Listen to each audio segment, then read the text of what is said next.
tani oo markii la ogaaday in gobolka Banaadir uu isbedel ka dhici karo madaxweyne Xasan Sheekh Maxamuud oo ku qanacsan sida wax ku socdaan durba waxa soo baxay siyaasiyiin miisaan culus leh oo xilkaasi doontay qaarkood saaxiibada madaxweyne Xasan Sheekh Maxamuud ay ku xiran yihiin qaar kalena madaxweyne ayay toos ku arkeen iskuna xiran yihiin waxaan kula wadaagayaa xogta saddex nin oo saameyn xoog la soo baxay oo ka rajo qaba hadii isbedel u dhacayo waqtiyada dhow inay gobolka heli karaan saddexaas nin ayaa waxa la warinayay inuu sadaafi doonin laakiin sheekadan ayaa kula wadaagay dad nagu cusubtaan ugu soo biir muuqaalkan si shargaray aad iyo aad u maasta aragtidada qaybta seefalada nagu rib maalmii la soo dhaafay waxa aad u xooganaa hadalhaynta ku saabsan in isbedel uu ka dhici karo gobolka Banaadir si gaar ah in la bedeli karo gudoomiyaha gobolka ahna duqa magaalada Muqdisho Maxamed Axmed Amiir oo xubno badan oo dawladda ka mid ah gaar ahaan dadka ku dhadhow madaxweyne Xasan Sheekh Maxamuud ay soo wariyeen inuu madaxweynuhu ku qanacsaneen sidoo wax u wado cabashooyin badan oo isdaba joog ah oo dhaqanka mudulood siyaasiyiintii xildhibaanadii iyo bulshadiina ay madaxweynaha u gudbiyeen awoodi waayana inuu madaxweynaha iyo dadka ku nool magaaladan ama siyaasiyiintu oo kala xigsan waay siyaasiyiin badan ayaa kursigaasi raadsaday saddex nin ayaana ugu cadcad sidaan xog ku helnay qaarkood dawladda ayay xil ka hayaan dalka dibadiisa ayagoo ku maqan ayay si degdeg ah dalkii ugu soo laabteen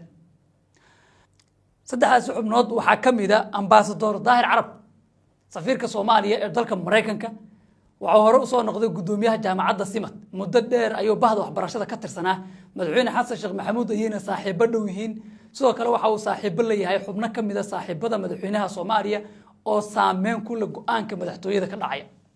hore ayuu kursiga u raadiyay inta uusan helin gudoomiye Amiir waxaana hadda la warinayaa inuu Mareykanka ka yimid oo magaalada Muqdisho ku sugan yahay xubno ka tirsan dawladda gaaraan xisbiga UPD oo qaarkood Amiirka hore u keenay ama saameyn ku lahaa imaanshihiisa ayaa ninkan u yeeray iyaga oo u ballan qaaday in la baadi goobayaan shirar ayaana magaalada Muqdisho ka socdo oo ragaasi wadaan waxaana la warinayaa in fariintiisa ay gaartay madaxweyne Xasan Sheekh Maxamuud oo nin aqooyahana dadka wada waxay aaminsan yihiin inuu wax ka qaban karo magaaladan oo hadda dhibaatooyin badan ay wajahayso oo dhanka maamulka ah soo kale wajahayso dhinaca nadaafadda magaalada oo dhibaatooyin xoog leh ka jiraan shaqooyinkii gobolka oo faraha ka baxay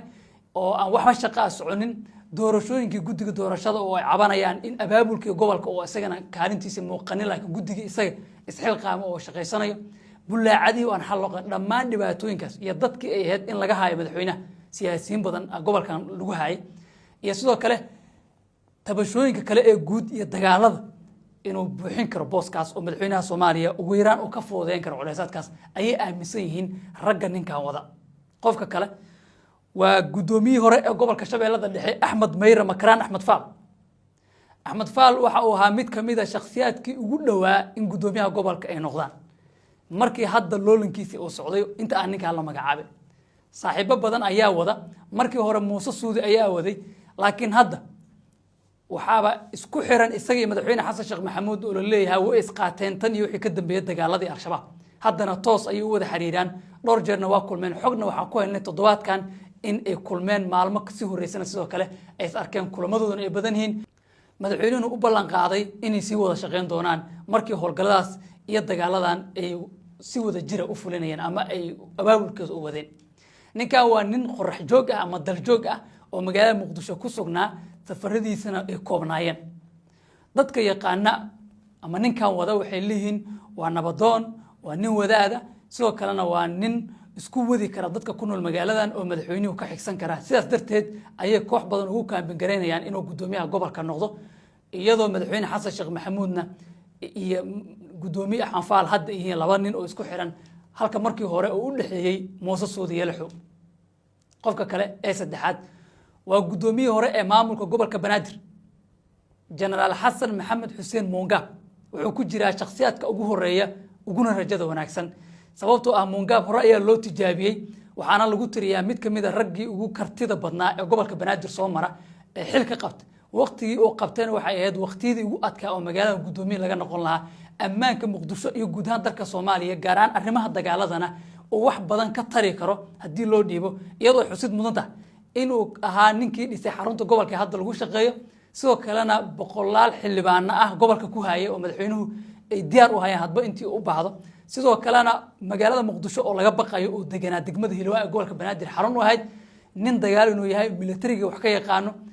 arrimahaas oo dhan ayaa Mungab isagana waxay u fududeynayaan inuu rajo wanaagsan leeyahay waliba dadka ugu horeeya oo ku jiro Mongaab sidoo kale waxaa jira xiriir isaga madaxweyne xasan sheekh maxamuud ka dhaxeeyo dhowr jeerna ay wada hadleen